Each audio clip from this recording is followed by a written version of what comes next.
Assalamualaikum warahmatullahi wabarakatuh. Sebelumnya, izin memperkenalkan diri, nama saya Anggi Nuraini dari kelas 11 Akuntansi 1.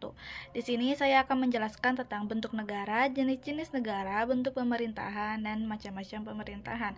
Bentuk negara adalah struktur atau organisasi yang diatur dalam suatu negara secara keseluruhan, termasuk aspek sosiologis dan yuridis. Bentuk negara menunjukkan bagaimana kekuasaan dan kewenangan diatur dalam suatu negara, serta bagaimana negara tersebut mengatur dirinya sendiri. Selanjutnya ada jenis negara. Yang pertama ada negara kesatuan. Negara kesatuan adalah negara berdaulat yang diselenggarakan sebagai satu kesatuan tunggal, di mana pemerintah pusat adalah yang tertinggi dan satuan-satuan subnasionalnya hanya menjalankan kekuasaan-kekuasaan yang dipilih oleh pemerintah pusat untuk didelegasikan. Contohnya Spanyol, Brunei Darussalam, dan Indonesia. Yang kedua ada negara serikat. Negara serikat atau federasi merupakan bentuk negara yang di dalamnya terdapat beberapa negara yang disebut negara bagian. Negara-negara tersebut ada yang merupakan penggabungan diri atau hasil pemekaran bagian. Contohnya Amerika Serikat, Jerman, India, Brazil, Swiss, atau Australia. Selanjutnya, bentuk pemerintahan. Bentuk pemerintahan adalah kerangka institusi politik yang digunakan negara untuk menjalankan kekuasaannya.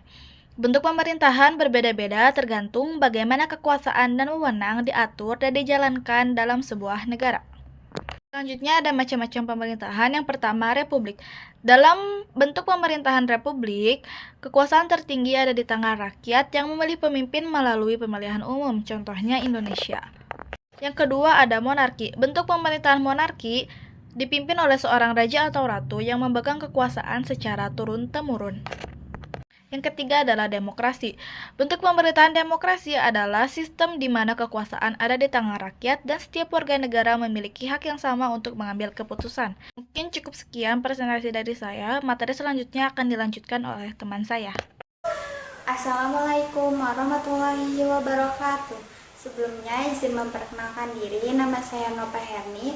Di sini saya akan melanjutkan presentasi yang sebelumnya dibawakan oleh teman saya. Di sini saya akan menjelaskan materi tentang sistem pemerintahan. Jadi, sistem pemerintahan adalah tata cara penyelenggaraan kekuasaan dan kewenangan negara oleh lembaga-lembaga negara. Yang pertama ada sistem pemerintahan presidensial, berasal dari kata presiden, sehingga sistem pemerintahan presidensial meletakkan hubungan fungsional antar lembaga dan pelaksanaannya, dipimpin oleh presiden. Sejak amandemen Undang-Undang 1945 yang ketiga dan keempat, pemerintah negara Indonesia menjalankan sistem pemerintahan presidensial secara nyata. Yang kedua, ada sistem pemerintahan parlementer, di mana ada presiden dan perdana menteri yang berkuasa. Parlemen memiliki peran sangat besar dalam pemerintahan. Beberapa negara melaksanakan sistem pemerintahan ini, seperti Malaysia, Jepang, Inggris, Belanda, Singapura, dan sebagainya. Yang ketiga, ada sistem semi-presidensial. Pemerintahan semi-presidensial merupakan gabungan dari presidensial dan parlementer, hingga disebut sebagai duel eksekutif atau eksekutif ganda. Terlihat kuat, sebab posisi Perdana Menteri dan Presiden menjalankan kekuasaan bersama. Di lain sisi, terdapat parlemen atau wakil rakyat yang memiliki hak kuat dalam pemerintahan. Selanjutnya ada sistem pemerintahan komunis. Sistem pemerintahan ini dikendalikan penuh oleh Partai Komunis.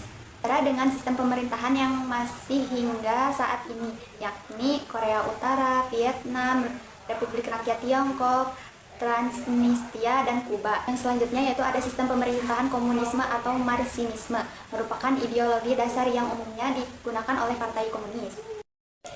Yang terakhir ada sistem pemerintahan demokrasi liberal. Dalam sistem pemerintahan ini, politiknya menganut pada kebebasan individu, berusaha supaya keputusan pemerintah tidak melanggar kemerdekaan serta hak-hak individu seperti tercantum dalam konstitusi. Liberal pemerintahan ini menganut pada asas kebebasan sebagai landasan penetapan kebijakan. Pemerintah tak begitu banyak menetapkan kebijakan. Mayoritas aktivitas pemerintahan negara dijalankan oleh pihak swasta. Sekian presentasi dari kami. Kurang lebihnya mohon dimaafkan. Wabillahi taufiq wal hidayah. Wassalamualaikum warahmatullahi wabarakatuh.